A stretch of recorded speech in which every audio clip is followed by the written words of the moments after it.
I had the restaurant waiter deliver the divorce letter to her and her lover's table, and they were shocked and desperate when they read it. I had already decided to divorce her, there was nothing left to think, feel or forgive. I didn't want a scandal. I wanted elegance, coldness, impact. I wanted her to know that I knew. I wanted her to see that, even though I was destroyed inside, I still had the strength to stage the last act of that rotten and lying marital theater that she insisted on calling love. As the envelope was delivered, I watched from afar. She smiled, thinking it was some surprise from me. Maybe flowers, a romantic letter, a treat. But all she had to do was pull the flap of the envelope, see my name in the bottom corner, for the color to drain from her face, as if the blood had left her skin out of shame for what she had done. The eyes widened, the hands shook, and the lover, that poor guy, looked around trying to understand if this was a prank. I remained motionless, on the other side of the room, with my back turned. The entire restaurant breathed a tense air, even without knowing why. Only the three of us knew. And in that instant, the weight of the world fell on her shoulders. But what she still didn't know, was that it was all part of something much bigger. Because this story is not about any betrayal. It's not just about a woman who decided to break a silent loyalty pact. It's about how masks always fall. About how time reveals intentions, and how chance can be the best ally of a wounded heart. I wasn't the type of man who was easily suspicious. Maybe that's why it took so long to see the signs. Maybe that's why I believed, even after the nights she arrived later, the deleted messages, the absent smiles. I wanted to believe, I really wanted to. Because when we love, we prefer to be deceived rather than accept the truth. But the truth, it has a bad habit of showing up when you least expect it. I discovered everything by chance. An email left open, a strange conversation on WhatsApp, a different perfume on the bed linen. A name I had never heard, but which had come up too many times in the last few months. At first, I thought it was all in my head. But then came the weekend when she went away for work and forgot the Instagram account logged into my cell phone. The direct was there. Wide open. I can't wait to see you again. He'll never suspect. It broke me in a way no knife could. I sat on the edge of the bed, reading and rereading those words while the sound of rain hit the window. I felt like an idiot, a willing blind man. But I didn't cry. I wanted to understand. I wanted to know who he was, how long ago, where they saw each other, what they said to each other.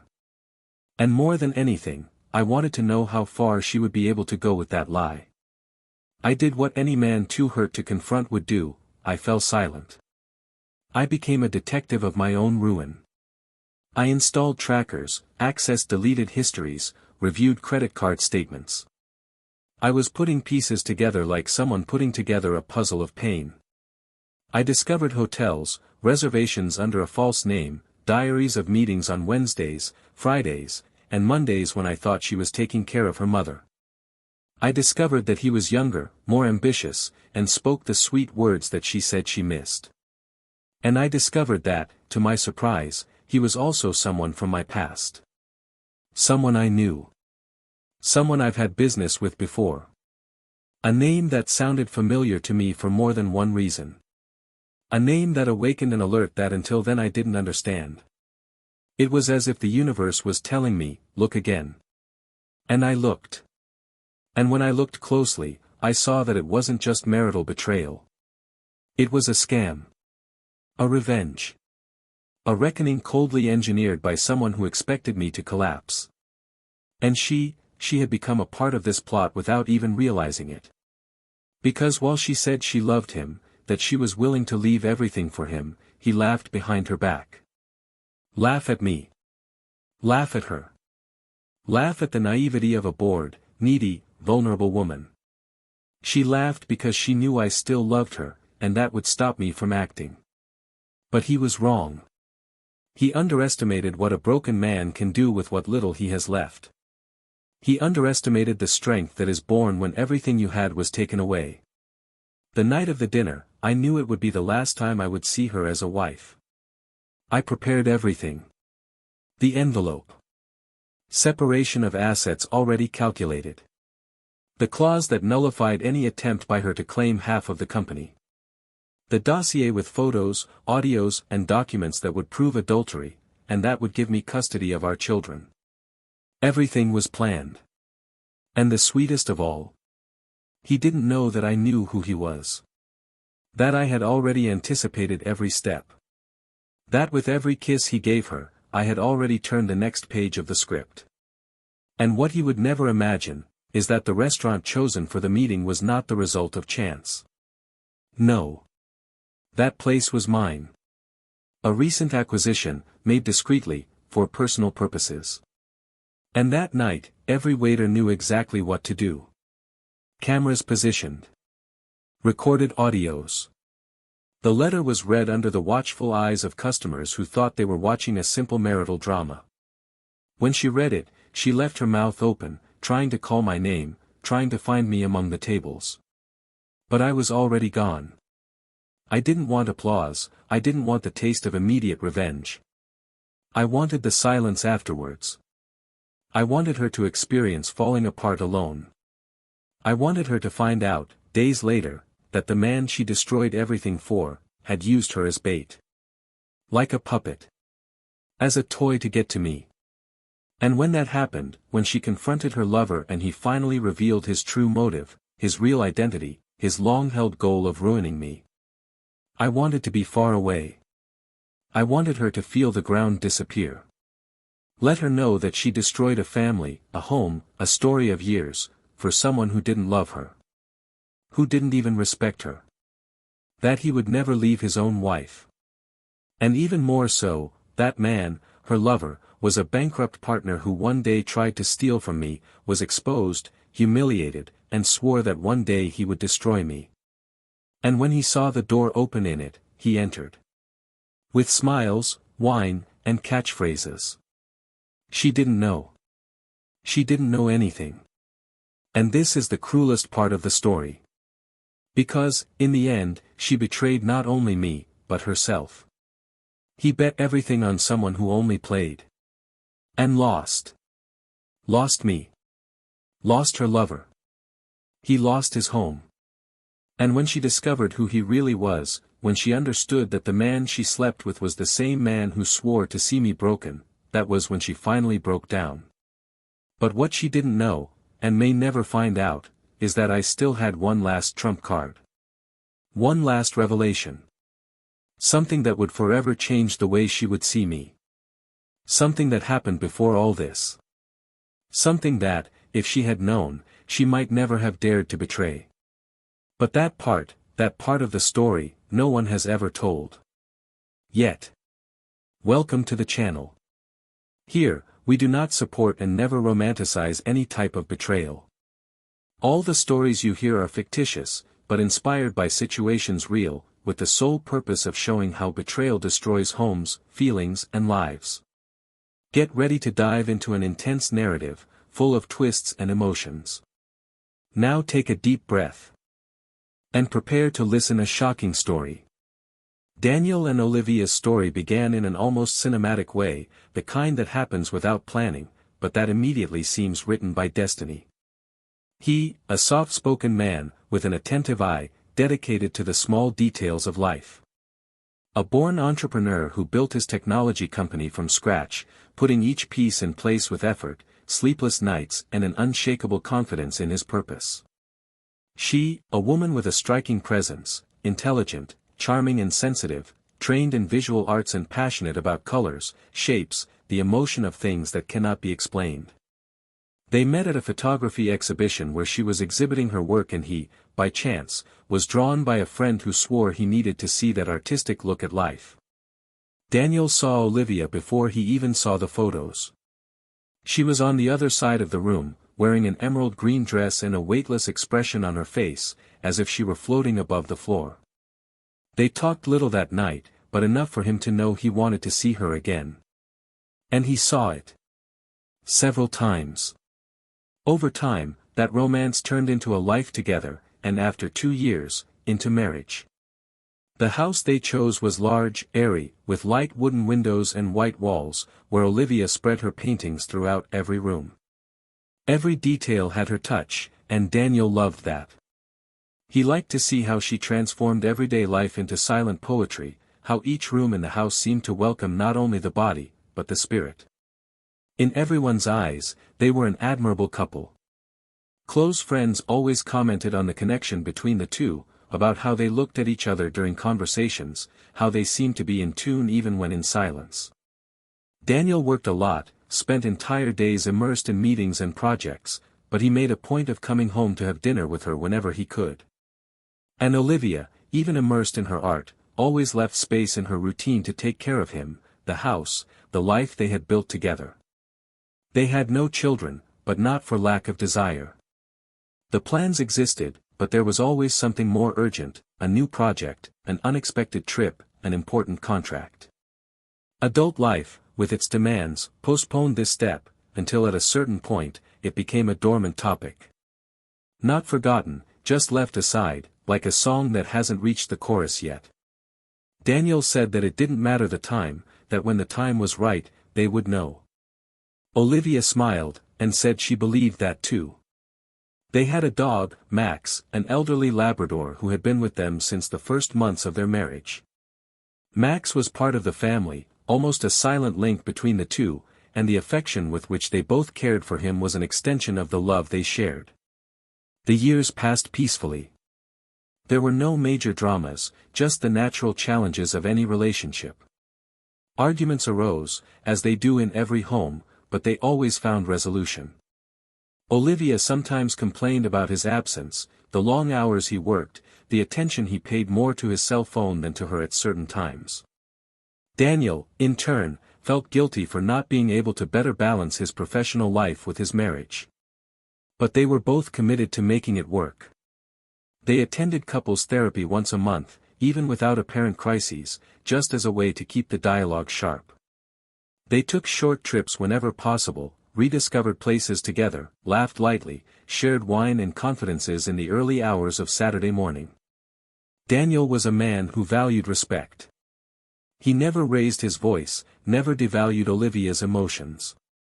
He had a habit of leaving notes scattered around the house, little reminders of love and admiration. Olivia kept each of them in a wooden box that she kept in her studio. It was there that she spent most of the day, painting, drawing, creating. Her work had begun to gain recognition outside the usual circuit, being invited to participate in exhibitions in other cities, interviews in art magazines, small invitations that became bigger, more constant. Daniel, proud, encouraged each step, each achievement. He said she deserved the world, and that he would do anything to see her shine. Over time, the rhythms began to diverge. He increasingly immersed himself in his company, in meetings with investors, business trips. She immersed herself in expanding her artistic career, receiving proposals, participating in events, meeting people from different social circles. Agendas began to clash. Lunches on Sundays became the exception. The nights at home became silent. There was still affection, but the gestures became automatic. The kisses before bed were brief, almost formal. Love, apparently still there, seemed to hide behind a curtain of routines. Even so, Olivia continued to be attentive, present on important dates, planning dinners, suggesting getaways to the country on holidays. Daniel, in turn, tried to keep in touch even from a distance, sending messages during the day, calling whenever he could. Neither of them showed tiredness, but there was tension in the air. Something subtle, difficult to name. A type of longing that you feel even when you are close. The house no longer had so many laughs echoing through the hallways. Conversations were less spontaneous. Max, now older, slept most of the time, as a reflection of that environment that once pulsed. His closest friends began to notice the change. They discreetly asked if everything was okay, if something had happened. Olivia smiled, always kind, saying that they were just at different stages of work, that their love was still strong. Daniel, reserved as always, simply said that they were fine, that sometimes life just got busier. And indeed it was. He had started working on an important merger between his company and a multinational, which demanded more than time. It required concentration, crucial decisions, presence in places and meetings with people he could not delegate. Olivia, on the other hand, was preparing her biggest exhibition yet, a collection of works that portrayed fragmented feelings, incomplete faces, hearts broken into abstract pieces. He painted for hours, sometimes into the early hours of the morning, leaving the house in profound silence. There was love there. But love can also be silent when it is not nurtured. He can fall asleep without fuss. And it was in this silence that gaps began to form. Small, almost invisible gaps. An unanswered comment, a hug avoided, an invitation declined. They were fragments, small cracks in the wall of a house that from the outside still seemed perfect. And perhaps for this very reason, no one noticed the approach of the abyss. Not even them. Routine, with its anesthetic cloak, made it seem like everything was part of the natural cycle of a mature marriage. And in fact, on the outside, that's what they seemed like, a mature, elegant, well-rounded couple. But inside, something was already moving. Something that was slowly heading towards a point of no return. And when that point arrived, nothing would be the same again. But for now, there was no storm yet. Just scattered clouds, blown by gentle winds. And under this warm sky, Daniel and Olivia continued dancing to a beat that, although silent, still kept them holding hands. For now. Spring arrived silently, bringing with it a subtle warmth that passed through the windows of Daniel and Olivia's home as an invitation to renewal. But inside them, nothing seemed to bloom. Time passed without major events, as if life had gone into standby mode. The days repeated themselves with the same precision as an old clock. Daniel left early, returned late. Olivia spent long hours in her studio, immersed between brushes and canvases, and the evening brought only the company of Max, now increasingly slower, increasingly absent. The shine in their eyes was no longer the same. There were no fights, but there was no more easy laughter either. The spontaneous touch. The long looks. The marriage continued its course in silence, but something inside her had already begun to deviate. Olivia began to feel torn between what she was and what she wanted to be. The intensity of the exhibitions, the praise she received at events, the new audience she met, all of this made a dormant part of her awaken with force. She was a still young, desired woman, and for the first time in years she felt like she was being looked at with hunger, with eyes that passed through her clothes and touched her soul. One of those looks came from a man she met at one of the meetings for a new exhibition. He was elegant, articulate, a little older, with a presence that filled spaces with ease. She had a direct, blunt way of speaking, with an attention that made Olivia feel alive again. His name was Mark. And in the beginning, that was it. A name. A friendly face among so many others. But over time, it became a constant, inevitable, almost comfortable presence. Mark seemed to see in her what Daniel hadn't seen in a long time: desire, brilliance, restlessness. They started with quick conversations, email exchanges about the curation of the exhibition, then more personal messages, comments about life, about frustrations, about what made them laugh or lose sleep. Mark listened to her with an attention that Daniel no longer had. He was interested in her works, in the layers hidden in the colors, in the metaphors she used in her paintings. With each new exchange, Olivia felt like she was regaining something she thought she had lost forever. The heart beat differently. His hands were sweating. The messages became more frequent, then more intimate. Until it wasn't just messages anymore. On that rainy afternoon, Olivia told herself she was just going to get coffee. I wanted to talk to someone, I needed air, another perspective. Mark was waiting for her in a discreet bistro, in the center. When he saw her, he got up, kissed her cheek gently and pulled out the chair for her. They talked for hours. Time seemed to have doubled inside that cafe, where the world outside ceased to exist. When they realized it, the rain had already stopped and the sky was starting to darken. When it was time to say goodbye, He held her hand firmly, his eyes locked on hers, and said that it had been a long time since he felt this way with anyone. She didn't respond. He just pursed his lips and nodded, before turning his back and leaving. During the night, Olivia lay awake staring at the ceiling. She felt torn between guilt and excitement. She hadn't done anything concrete, but something inside her had already crossed a line. And worse, she didn't know if she wanted to go back. Mark reached out to her the next day, and she responded without hesitation. They arranged short meetings, in neutral places, always with the justification of work. Little by little, the meetings became more intimate, more intense, until the inevitable happened. Their first kiss was in a dark parking lot, after a launch dinner. The touch was nervous, urgent, almost desperate. She felt afraid. But he also felt pleasure. She felt like she was alive, and that was stronger than any moral code. And then, it didn't stop. The following encounters were like a secret dance between desire and guilt. Olivia told herself that it was something temporary, that she needed to feel it just once, that it was just a phase, but deep down she knew she was stuck. Mark knew exactly what to say. She made veiled promises, talked about a future that she might not even believe in, but that made her cling to the illusion. He knew how to involve her, he knew how to make her forget for a few hours who she was, where she lived, who she slept with every night. And that was exactly what she wanted to forget. Olivia lost herself in fantasy, in the heat of bodies that didn't share the routine, in the adrenaline of hiding, of lying, of moving between two worlds. Daniel, in turn, remained oblivious. Immersed in negotiations with new partners, he divided his time between face-to-face meetings and virtual calls. The company grew. Contracts multiplied. He was experiencing the height of his career, but also the loneliest moment of his life. Olivia's absence was noticeable, but he attributed it to tiredness, to the demands of the new exhibition. I tried not to think too much, I tried not to see the silences, the delays, the glances that escaped.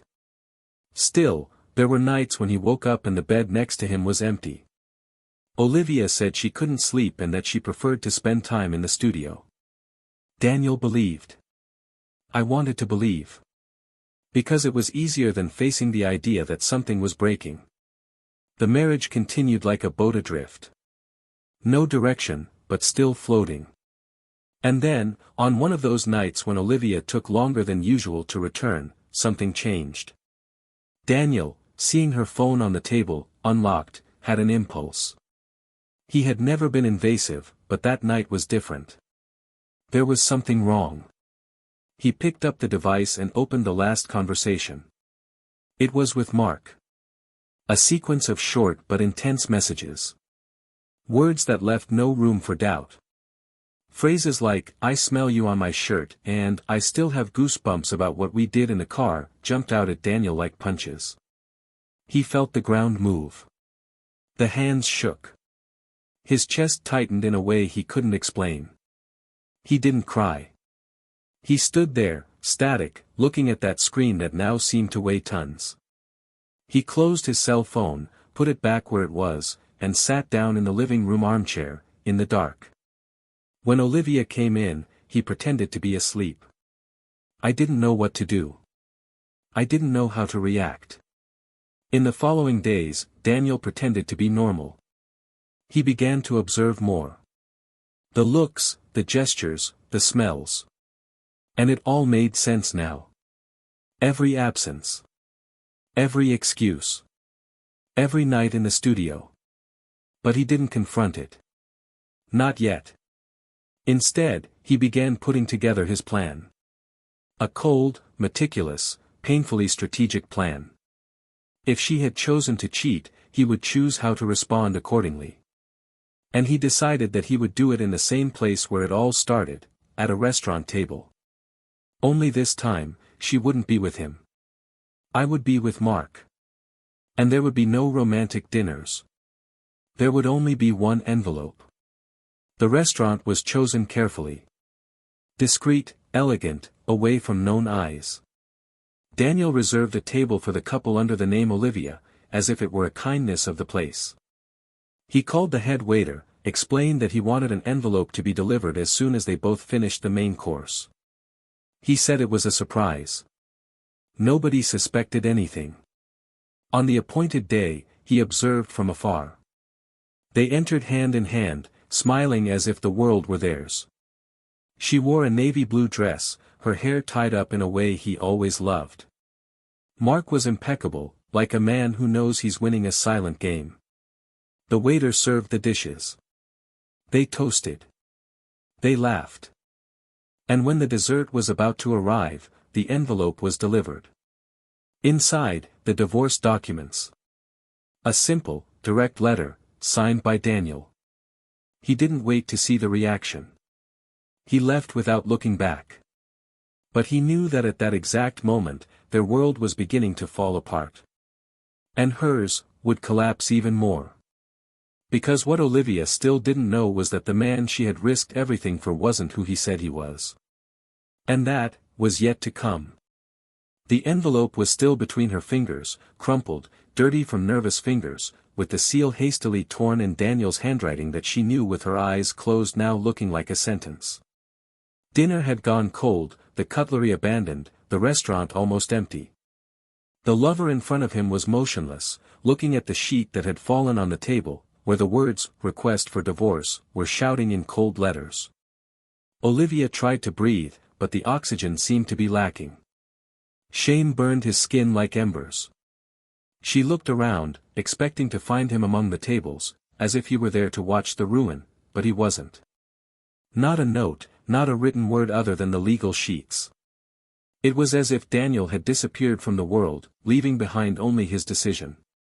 His absence was worse than any scream. It was the silence of someone who no longer wants to fight. And that silence hurt like never before. Mark, on the other hand, was strangely calm. He didn't show surprise. He just slid his fingers over the page, leaned back in his chair and sighed, as if he already knew that moment would come. Olivia noticed something strange in his eyes, a kind of camouflaged satisfaction, as if that tragedy was not unexpected, as if he had already seen that scene in his mind before it even happened. He tried to compose himself. She got up with difficulty, picked up her bag, and without saying a word, walked towards the exit. Mark got up and followed, calling her name with a serenity that sounded like mockery. In the car, the silence between them was piercing. When they finally stopped, she exploded, wanting to understand how he could be so calm in the face of the destruction of her life. He looked at her with an enigmatic smile, and told her there was something she needed to know. He said he had been patient for too long. That now was the time for truth. Olivia felt a chill. Something in his tone made her stiffen. Mark sat back on the bench, crossed his arms and told the story as if narrating a victory. He said that, years ago, he had been Daniel's partner in a startup that almost no one remembered. At the time, he was young, impulsive, full of ideas and no structure. Daniel, more experienced, took control of the business with promises of partnership and growth. They worked together for months, but it was enough for the project to start attracting investors for Daniel, alleging tax irregularities, to remove him from the company. There was no lawsuit, no legal fight, just a cruel and silent removal that left him with nothing. As Daniel grew, he sank. He saw his reputation crumble, he lost contracts, he had to sell his car, then his apartment. He spent years eating the bread that the devil kneaded. And with each defeat, a single idea remained alive: revenge. Olivia listened in shock. I tried to process what I heard. The words were mixed with recent memories, smiles, touches, promises made on hotel nights. Everything now felt like a trap. She asked why he never told her. Mark just smiled. He said if he told the truth, she would have run away. And he needed her there, beside him, in love, surrendered. He needed her to throw herself head first, to get involved to the point where she couldn't come back. He said that he didn't plan everything from the beginning, that the interest was genuine, but that when he realized who she was, he understood that he finally had the chance to reach Daniel in a way he would never have imagined. Olivia was silent for a few seconds, then stammered that it was crazy, that he couldn't have done that, that she wasn't a game piece. Mark looked at her fixedly and replied that they are all pieces, but some still don't understand. Anger began to build inside her, mixed with disgust and guilt. She felt used, manipulated, reduced to a puppet. He shouted at him, demanded to know if everything was a lie, if any feeling was real. Mark hesitated. He said maybe yes, maybe not. Which was hard to know when you're so involved in a mission. He said that Daniel needed to pay for everything he did, and that seeing him lose his marriage, seeing his wife betray him with her own disaffection, was a type of poetic justice. Olivia pushed the car door hard and got out, feeling her legs give out. I was on a random street, not knowing where to go, what to think. She cried right there, leaning against a post, with her hands shaking and her heart in tatters. I no longer knew who I was, nor who to trust. He only knew that he had destroyed the one thing he never wanted to lose. The next day, he went to the house he shared with Daniel. The lights were off, the mailbox was full. He had disappeared. He tried to call several times, sent messages, begged for a meeting. No response. 3 days passed until she finally got news about him through a mutual friend. I was staying in a discreet hotel, doing the divorce paperwork, with the lawyers already involved. Olivia went there, ignoring her pride, knocking on the bedroom door like a convict asking for mercy. When he opened it, his face was different. Tired, dejected, but firm. She tried to speak, but her voice broke. Daniel just walked away and let her in. They sat in silence, facing each other, with the distance between them seeming like an abyss. She started talking, trying to explain the inexplicable, saying that she didn't know anything, that she got involved without imagining who Mark really was. That it was a sequence of mistakes, of shortcomings, of illusions. Daniel heard everything without interrupting. Eyes fixed on her, emotionless. When she finished, he took a deep breath and said he expected nothing less. That after everything he read, after everything he saw, all that was left was the certainty that he had lost the woman he loved most in his life. Olivia tried to get closer, to touch him, but he backed away. He said her touch now burned. She said that what hurt most was not the carnal betrayal, but the emotional surrender, the fact that she let herself be carried away by someone without realizing that he was using her pain as a weapon. She begged for forgiveness, cried, said she still loved him. Daniel just replied that love doesn't survive when dirt is thrown over it every day. Before she left, he told her there was still something she needed to know. Something that would maybe change everything, or maybe not. He said that the company he had founded with Mark in the past was not exactly what he had said. That, in fact, there had been a rupture, but not because of greed, but because of discovering that Mark was trying to embezzle funds through false contracts. That he chose to remain silent, not to expose publicly, to preserve the image of the company and everyone involved. He said he was afraid, that he thought if he just pushed him away, everything would be resolved. And now, seeing everything Mark was capable of doing, he understood that the monster he had spared had returned with a thirst for blood. Olivia fell onto the couch. He could no longer support his own body. She felt like she was being swallowed up inside, like everything she believed in was falling apart. Daniel then handed her a folder. Inside were copies of documents, old emails, proof of what he had just said. He said he would keep it in case he needed to defend himself one day. And now, more than ever, he needed to show her that he wasn't the villain in the story. That the villain, in fact, was the man she allowed into her bed. Olivia flipped through the papers with blurry eyes. And when it was over, there were no more tears. Just a sepulchral silence. She slowly got up, walked to the door, looked at him one last time and said that, if she could go back in time, she would have done everything differently. Daniel replied that time is unforgiving. That time demands. And that he was just paying the bill for being too trusting.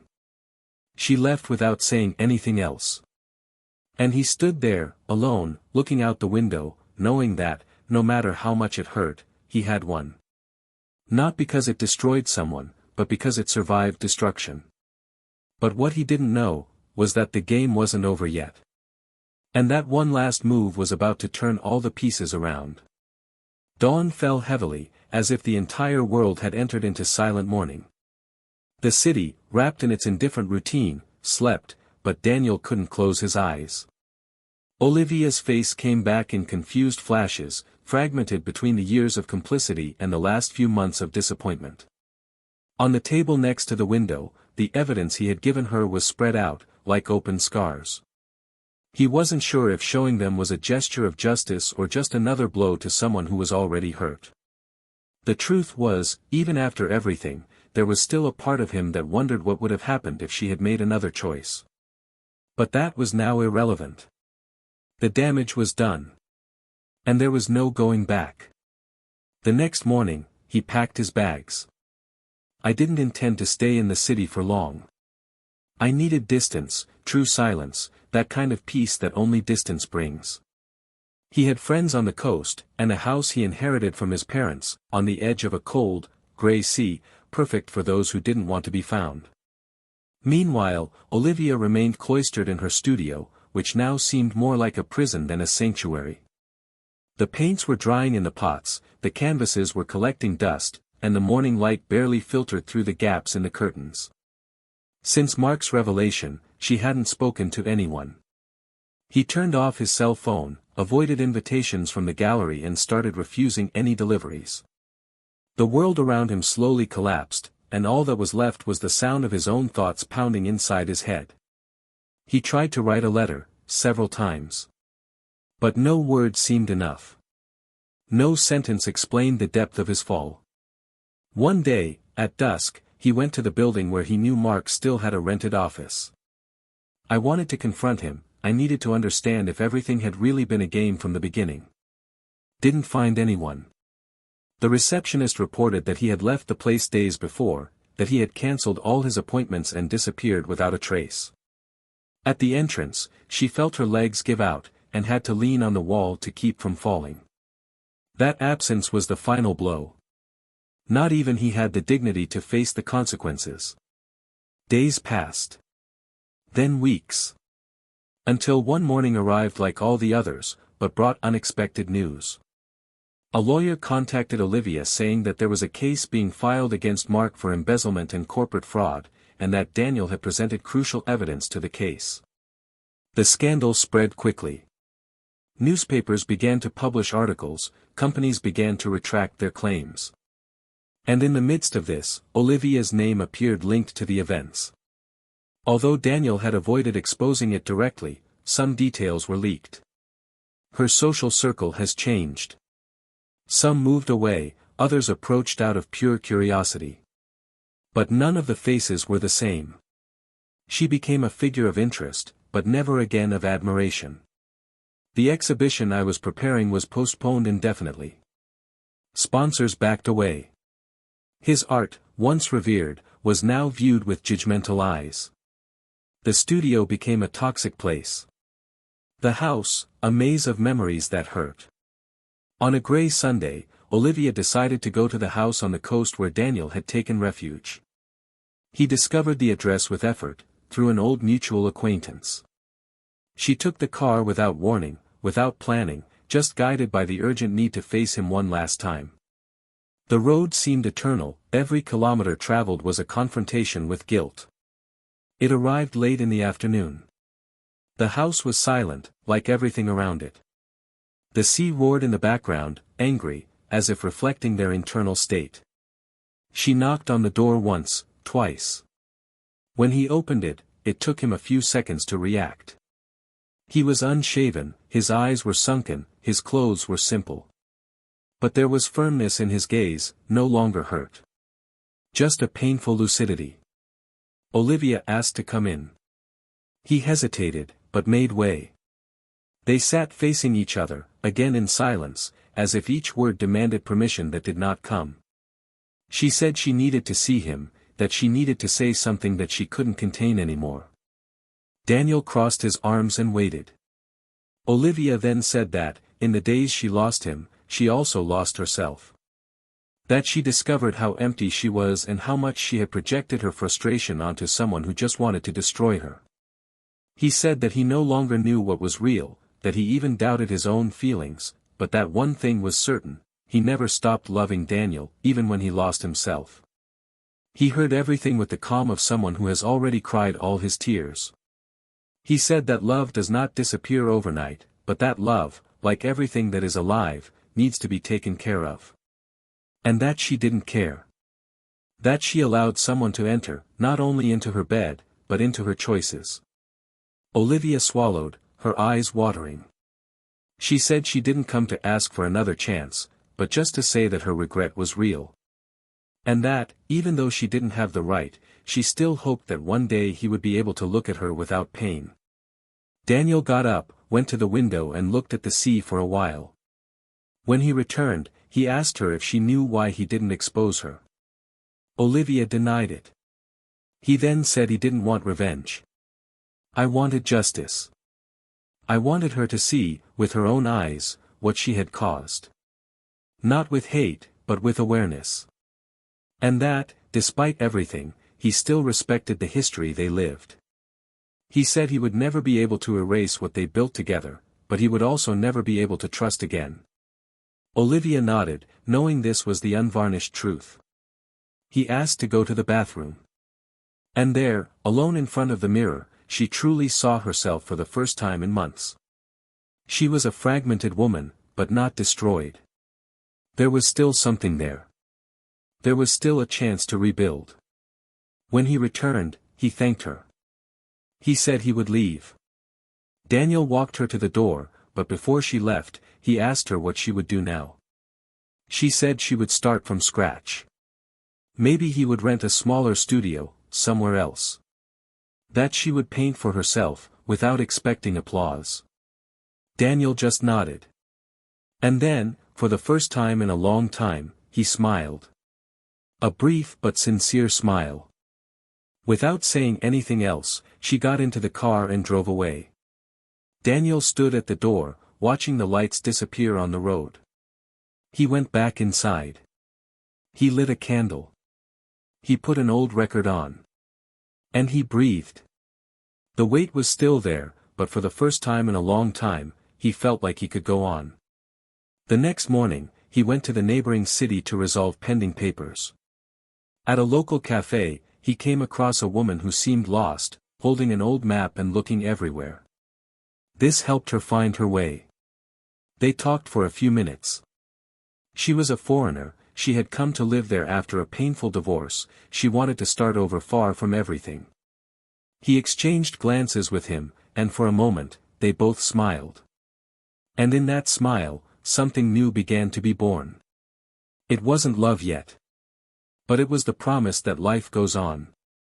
That the heart, even when broken, continues to beat. And sometimes a gentle look is enough to rekindle a hope that seemed dead. And as he walked back home, Daniel knew that although the past would always be a part of him, the future was already beginning to change. The days that followed Olivia's departure were filled with a different silence, no longer that of the muffled sorrow or tension that precedes a rupture, but a silence that brought with it the feeling of cleansing, of a new beginning, of an internal space being slowly rebuilt. The coastal house where Daniel stayed seemed to absorb each new step he took, as if it adapted to the new version of him that was being born there, made of wounds that were still open, but now exposed to the light, without the need to hide or justify anything. There were no more plans with her, no attempts to return. Yes, there were memories. But even the memories, once sharp as shards of glass, now seemed to dissolve into images that were less painful, more distant, more understood. Daniel didn't harbor anger. That was no longer the emotion that moved his days. What I felt was something deeper, a type of grief that did not seek comfort, but learning. He no longer desired justice, nor victory. Just integrity. I wanted to be able to look at myself in the mirror and know that, despite everything, I didn't get lost in the chaos.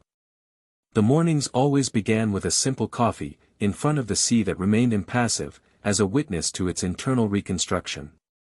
I read more than ever, walked along nearby trails, dove into the cold waters at dusk as if purifying my body of bad memories.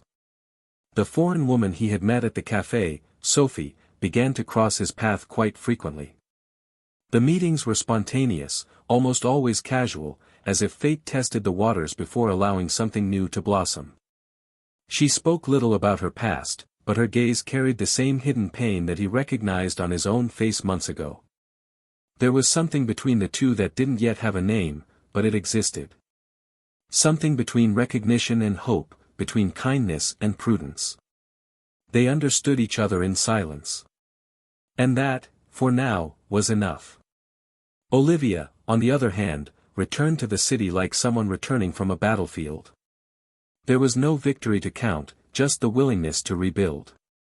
He looked for a new space, small, modest, where he could restart his professional life away from judging eyes. He began painting with a different purpose, more intimate, more raw. The works lost their previous exuberant color and began to have dense, angular, almost rough lines. Each screen seemed like a crooked mirror of his own consciousness. She refused interviews, avoided events, focused only on letting out the pain that still gnawed at her. He received invitations to smaller exhibitions, and although his name still caused controversy, there were those who saw something more mature, more real in his new phase. The betrayal didn't erase her talent, but it pushed her into a place of brutal honesty. And this, paradoxically, began to attract a new kind of attention. She began attending intensive therapy sessions, facing herself with the same intensity with which she had previously surrendered to her paintings. He confronted his choices, revisited his childhood, his emotional absences, his desperate searches for validation. He discovered that he had cheated long before he cheated on Daniel. He had betrayed his essence every time he remained silent out of insecurity, every time he prioritized appearance over the truth, every time he ran away from pain instead of facing it. The physical betrayal was just the consequence of something that was already being corroded inside. And this discovery, although devastating, was also liberating. I no longer sought redemption. I wanted lucidity. I wanted to learn not to repeat the same cycles. She knew that Daniel's forgiveness might never come, but she humbly understood that the most difficult forgiveness would be the one she would have to grant herself. Meanwhile, Mark reappeared in the news, now as a central figure in a corporate corruption scandal. The investigations advanced, and an arrest warrant was issued. But he was already on the run. Some said he had left the country, others that he was hiding in a small town under a false identity. Olivia followed everything from a distance, without direct involvement, but feeling the weight of the connection with that name. When the prosecution contacted her asking for her testimony about her encounters with Mark over the past few months, she accepted. Reported everything. He spared no details. He didn't try to protect himself. He delivered every conversation, every message, every email. It was one of the most difficult decisions of his life, not because of the exposure, but because he had to revisit it coldly, without romanticizing the moments that, no matter how toxic they were, still carried an echo of pleasure. When he left the hearing, he walked through the streets aimlessly, feeling that, for the first time, he had done something really right, even if it was too late. Daniel found out about her involvement in the process through her lawyers. I learned that she testified firmly, that she contributed decisively to the conclusion of the case. For a moment, he considered writing to thank her. But he preferred silence. There was still a safe distance between them that needed to be respected. He still carried too many marks to approach without fear. But something inside him softened. I no longer saw her as an enemy. He saw him as someone who, like him, was trying to understand where everything went wrong. And maybe that was the closest thing to peace they could get for now. A few weeks later, Daniel received a letter. Handwritten, without a sender on the outside, but in the handwriting he knew very well. Olivia didn't apologize. He didn't beg for anything. It was a serene text, where she talked about losses, about the days when she almost couldn't get up, about the nights when she wished she had been someone else. He said that what they felt for each other deserved more than silence and resentment, even if they never walked side by side again. And she ended by saying that she sincerely hoped that he would find someone who would see him in the way she didn't know how to see him. And that, when that day came, it wouldn't close.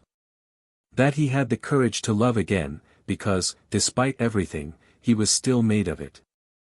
Daniel read and reread the letter several times, with steady eyes. He felt a strange lightness, as if something inside him had finally found its place. He didn't respond. He folded the paper carefully and put it in the bottom drawer of his desk. After that, he returned to the cafe where he had met Sophie. She was there, as if waiting for something without knowing exactly what. They sat together. This time he spoke more. He told old stories, confidences that he had never told anyone.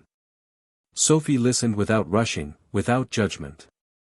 And when he finished, she just stretched her hand over his, without saying anything. It was a simple gesture, but in that instant, Daniel felt he was ready for something new.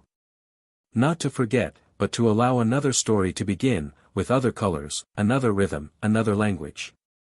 In the distance, the waves hit the rocks, firm and constant, like a reminder that time doesn't stop. The dilemma was now no longer about forgiveness or resentment, love or betrayal. It was about what each person would do with what was left. About allowing yourself to rebuild your own life with the pieces available. About accepting that some stories don't end with happy endings, but with possible new beginnings. And this awareness, although painful, was also a liberation. Because the greatest betrayal had not been between them, but with themselves. And now, it was time to start honoring what they once believed to be. Winter arrived with a biting cold, and with it came the last developments of a story that seemed, finally, to reach its end. Daniel woke up early that morning with a clear sky, feeling something different in the air, as if time had decided, after so many turns, to give him back the breath that had been taken away months ago. The breeze that passed through the house no longer carried the weight of pain, nor the scent of uncomfortable memories. It was just air, just wind. He got up without rushing, walked around the room while observing the old portraits that still remained in boxes, waiting for the right day to be decided, kept or forgotten. Sophie's visit had become something constant, but not suffocating. They shared silences naturally, as if they understand that life does not always require words to move. A rare connection was born between the two, built without urgency, based on a kind of respect for the other's space. They didn't talk about love. At least not yet. But there was a complicity that needed no definition, a desire to stay close that was, in itself, enough. Olivia, in turn, followed a lonely but necessary path. Her paintings began to attract attention from international curators for reasons that surprised her. There was a raw pain in his new artistic phase that touched people in a visceral way. She was invited to exhibit in a gallery outside the country, an opportunity she never imagined she would receive after everything she had faced. But he accepted. Not out of escape, nor out of vanity, but because I needed to breathe new air. She needed to prove to herself that she was still capable of existing beyond the mistakes she made. The trip was a turning point. For the first time, she found herself far from everything that defined her, the house, the old studio, the looks that judged her. She walked the streets of another culture, among other languages, and yet she felt recognized, not by the history that condemned her, but by the strength she now conveyed in her art. She began to give talks, to be heard in a different way, and although the guilt was still there, she was no longer an anchor. It became a reminder. An ethical north. It was during one of these events that Olivia received news that Mark had been captured trying to sail to a country without an extradition treaty. He was older, haggard, trying to disguise himself under another identity. But he couldn't escape. He was tried months later and convicted of fraud, money laundering and criminal association. The evidence gathered by Daniel and complemented with her testimony had been fundamental in overthrowing the empire of lies he had built. When she saw his photo in handcuffs in the newspapers, Olivia felt neither relief nor revenge. He felt sorry. Not for him, but for herself. For being able to let yourself be involved by someone so deeply corrupted. But that image was the last link. After that, she didn't dream about him anymore. Not even hatred resisted. Back on the coast, Daniel received unexpected mail. It was a formal letter from Mark's lawyer, informing him that he had included Daniel's name as the beneficiary of a small amount withheld in court, as a kind of symbolic settlement of accounts. The amount was insignificant compared to what had been lost, but the gesture, however contradictory, seemed like a cynical attempt to end the cycle. Daniel tore up the letter and did not respond. I wouldn't accept anything that came from a man like him.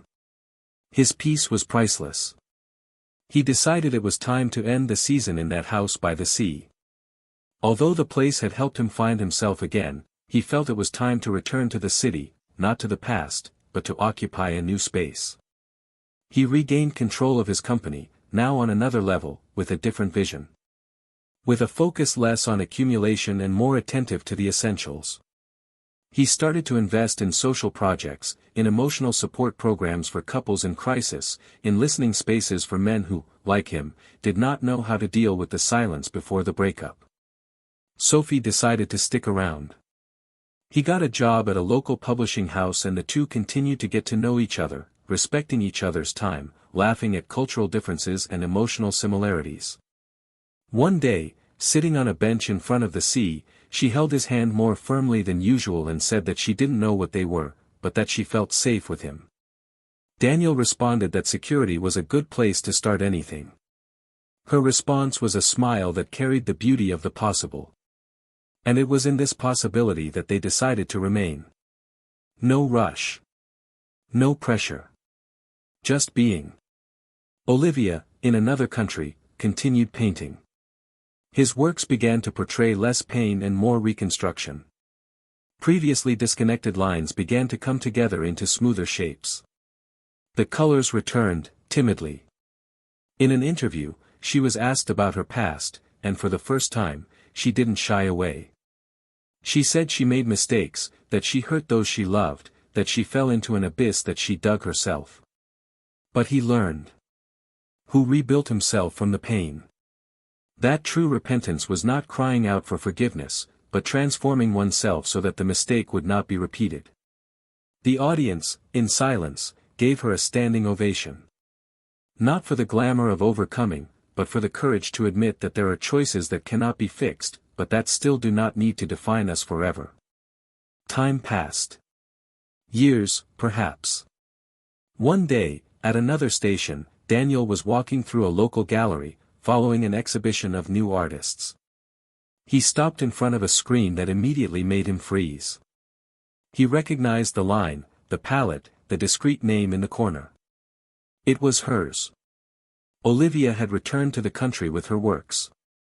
They were not signed with the full name, just with the initials, as if saying, I am here, but different. He stayed there for long minutes, observing each layer of paint, each detail of the picture that seemed to have been painted with hands that learned to lose, but also to forgive. Didn't buy the screen. But he smiled. A smile that, if she saw it, she would understand as a nod of peace. This was a love story, yes, but not the kind that ends with kisses at sunset. It was a story of irreparable losses, of human errors, of costly choices. But it was also a story about courage, about looking at yourself and admitting what needs to be changed. About not making pain a place of permanence. Each character met a different end, but consistent with the path they followed. Daniel found balance and dignity. Olivia found truth and reconstruction.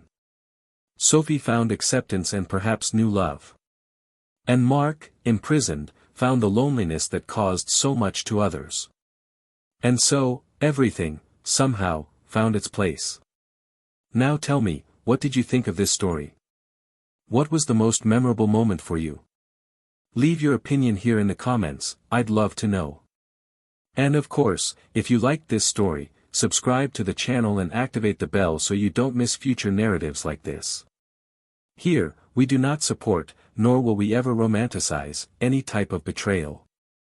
Our commitment is to show, through fiction, how the truth, even painful, is always the best path. Until next time.